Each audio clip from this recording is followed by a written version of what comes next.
ফের বাংলা বলায় এক পরিযায়ী শ্রমিককে মারধর ছিনতাইয়ের অভিযোগ। মহারাষ্ট্রে মারধর করে টাকা কেড়ে নেওয়ার অভিযোগ করেছেন পাণ্ডবেশ্বরের 3 জন শ্রমিক। নভেম্বরে যারা মহারাষ্ট্রে কাজে গিয়েছিলেন, আক্রান্ত শ্রমিকদের সঙ্গে দেখা করেন পাণ্ডবেশ্বরের তৃণমূল বিধায়ক নরেন্দ্রনাথ চক্রবর্তী। রাজ্যে কাজ না থাকায় ভিন রাজ্যে যেতে হচ্ছে শ্রমিকদের, পাল্টা বিজেপি।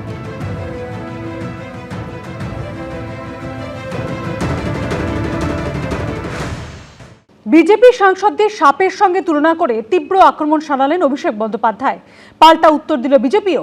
শনিবার তৃণমূলের সর্বভারতীয় সাধারণ সম্পাদক বলেন, আলিপুরদুয়ারে হেরে গেলেও তাদের সরকার শুধু লক্ষ্মীর ভাণ্ডার প্রকল্পেই সেখানে 5 বছরে 1500 কোটি টাকা খরচ করেছে।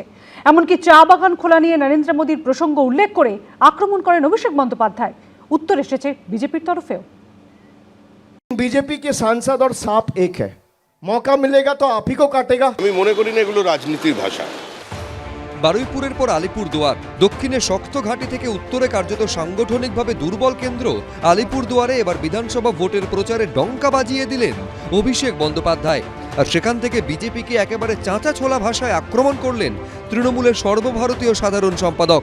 बीजेपी के सांसद और सांप एक है। आप अगर अपने घर के पीछे एक सांप छोड़ दो, 2 सांप छोड़ दो, 18 सांप छोड़ दो या 12 सांप छोड़ दो, सांप तो सांप ही रहेगा। मौका मिलेगा तो आप ही को काटेगा। आप जिसको दूध पिला के बड़ा किया वही आपको काटेगा, वही सांप। तो इस बार भाई एक भी सांप नहीं रखना इस बंगाल का मिट्टी में, और खास करके इस अलीपुरदुआर का मिट्टी में। এই ধরনের মন্তব্য কোনো রাজনীতিবিদ থেকে এবং যিনি এত বড় একটা সর্বভারতীয় দলের উত্তরাধিকারী হতে চলেছেন তার কাছ থেকে প্রত্যাশা করে। চলতি মাসে 19 দিনে 26টি সভা করার কথা রয়েছে অভিষেক বন্দ্যোপাধ্যায়ের। আর দ্বিতীয় সভাটি এদিন ছিল আলিপুরদুয়ারে, এমন একটি জেলা যেখানে ভোটের ফলের নিরিখে তৃণমূলের থেকে কয়েক কদম এগিয়ে রয়েছে বিজেপি। কারণ এই জেলার 5টি বিধানসভা কেন্দ্র কুমারগ্রাম, কালচিনি, আলিপুরদুয়ার, ফালাকাটা, মাদারিহাট সবকটিতেই 2021 সালে জয়ী হয়েছিল বিজেপি। 2024-এর লোকসভা ভোটেও আলিপুরদুয়ারে জিতেছেন বিজেপির মনোজ টিগ্গা। এই রকম এলাকা থেকে কেন উত্তরবঙ্গের প্রচার শুরু করলেন, এদিন সেই প্রশ্নের উত্তর দিয়েই সভা শুরু করলেন অভিষেক বন্দ্যোপাধ্যায়। 2021 में 5 के 5 सीट में तृणमूल कांग्रेस हारी थी। अब मैं आपको बताना चाहता हूं मैं हार से क्यों शुरू कर रहा हूं। बंगाल में बीजेपी हारी तो बंगाल के सारे पैसे बंद।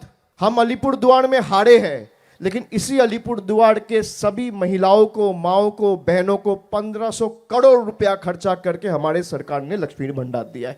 হিসাব দাও, টাকা নাও, কতবার কেন্দ্র বলবে? আমি টাকা নেব সেটা আমার অধিকারের মধ্যে পড়ে, কিন্তু হিসাব দেওয়াটা আমার অভ্যাসের মধ্যে পড়ে না। এটা তো চলতে পারে না। আলিপুরদুয়ারের রাজনীতি আবর্তিত হয় চা বাগানকে ঘিরে, তাই ভোট এলেই এখানকার রাজনৈতিক কর্মকাণ্ডই হোক বা সভা সমিতি, চা বাগান, চা শ্রমিকদের প্রসঙ্গ উঠবেই। এই অবস্থায় এদিন চা বাগান খোলা নিয়ে খোদ নরেন্দ্র মোদীকে আক্রমণ করলেন অভিষেক বন্দ্যোপাধ্যায়। अब देखिए 10 साल पहले 2016 के चुनाव के पहले देश का प्रधानमंत्री आके आप सबको वादा करके गया था कि उनका सेंट्रल गवर्नमेंट दंकन से 7 चाय बागान टेक ओवर करेगा और उसको चलाएगा। 10 साल में एक नोटिफिकेशन इशू किया था, उसको भी विथड्रॉ कर लिया गया है।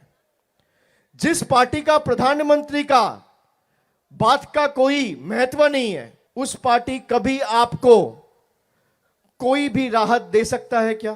চা বাগানের জমির ওপরে একটার পর একটা রিসোর্ট হচ্ছে, চা বাগানের শ্রমিকদের যে অধিকার সেটাকে পর্যন্ত তৃণমূল কংগ্রেস বাজেয়াপ্ত করেছে। জঙ্গলের কাঠ লুট করেছে, নদীর বোল্ডার তুলে নদীর গতিমুখ বদলে দিয়েছে। ইল্লিগাল স্যান্ড মাইনিং এর কারণে সামগ্রিকভাবে উত্তরবঙ্গের ইকোলজিক্যাল ব্যালেন্স ধ্বংস হয়ে গেছে। মঙ্গলবার বীরভূমে সভা করার কথা রয়েছে অভিষেক বন্দ্যোপাধ্যায়ের। অরিন্দম সেন, সৌমিত্র রায়, অরিত্রিক ভট্টাচার্য, এবিপি আনন্দ।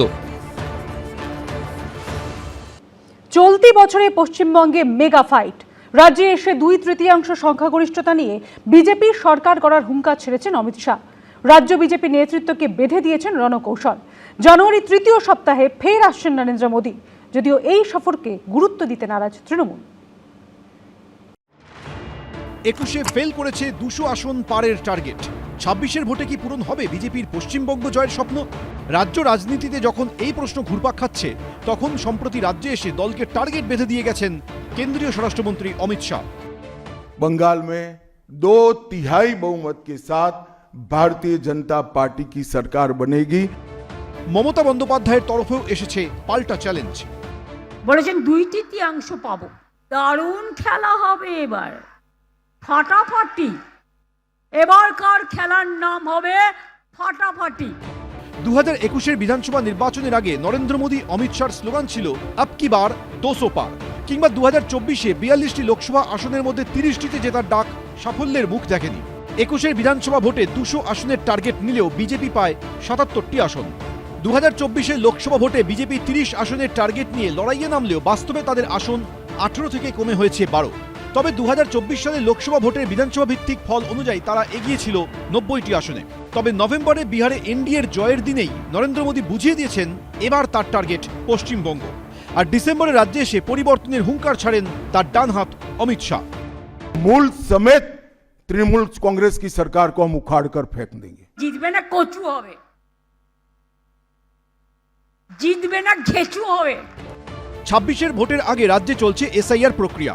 বিজেপি সূত্রে খবর, অনুপ্রবেশকারী ও ভুয়ো ভোটার বাদ গেলে পশ্চিমবঙ্গের মেগা ফাইটে তারা রাজ্যের শাসক দলকে চ্যালেঞ্জের মুখে ফেলতে পারে বলে আশায় বুক বাঁধছে তারা। इन्होंने मां माटी मानुष का नारा दिया था। माटी घुसपैठिए और माफिया कब्जा कर कर रखे हैं। कितने लोग बांग्लादेशी हैं और कितने लोग रोहिंग्या हैं, जरा इसकी सूची आप सार्वजनिक करें। এই চ্যালেঞ্জ পাল্টা চ্যালেঞ্জের মুখে এলাকায় এলাকায় পথসভা ও মিটিং করে তৃণমূলের দুর্নীতি ও অপশাসনের বিরুদ্ধে জোরদার প্রচারের লক্ষ্য নিয়ে মাঠে নামছে রাজ্য বিজেপির প্রথম সারির নেতারা। এমনটাই খবর বিজেপি সূত্রে। অমিত শাহজি আমাদের টার্গেট বেঁধে দিয়ে গেছেন। অমিত শাহজি একটা সুন্দর করে একটা ছন্দে চলার জন্য শুরুয়াত করে দিয়ে গেছেন এবং সেটারই আমাদের চলবে। এবং দিলীপ দা বলুন, শ্রমিক দা বলুন, শুভেন্দু দা বলুন, সুকান্ত দা, সবাই আমরা একসাথে মিলে আমরা আগামী দিনে লড়াই করব। অমিত শাহ আসবেন, অমিত শাহ যাবেন। 2021 সালেও অমিত শাহ এসছিলেন, অমিত শাহ গেছেন।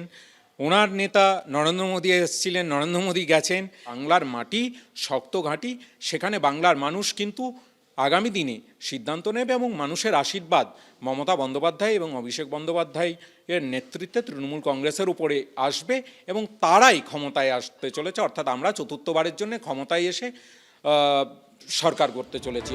চলতি মাসে ফের পশ্চিমবঙ্গে আসার কথা প্রধানমন্ত্রীর। বিজেপি সূত্রে খবর, আগামী 17ই জানুয়ারি মালদা এবং 18ই জানুয়ারি হাওড়ায় সভা করার কথা রয়েছে নরেন্দ্র মোদীর। এবিপি আনন্দ। এবিপি আনন্দ, এগিয়ে থাকে, এগিয়ে রাখে।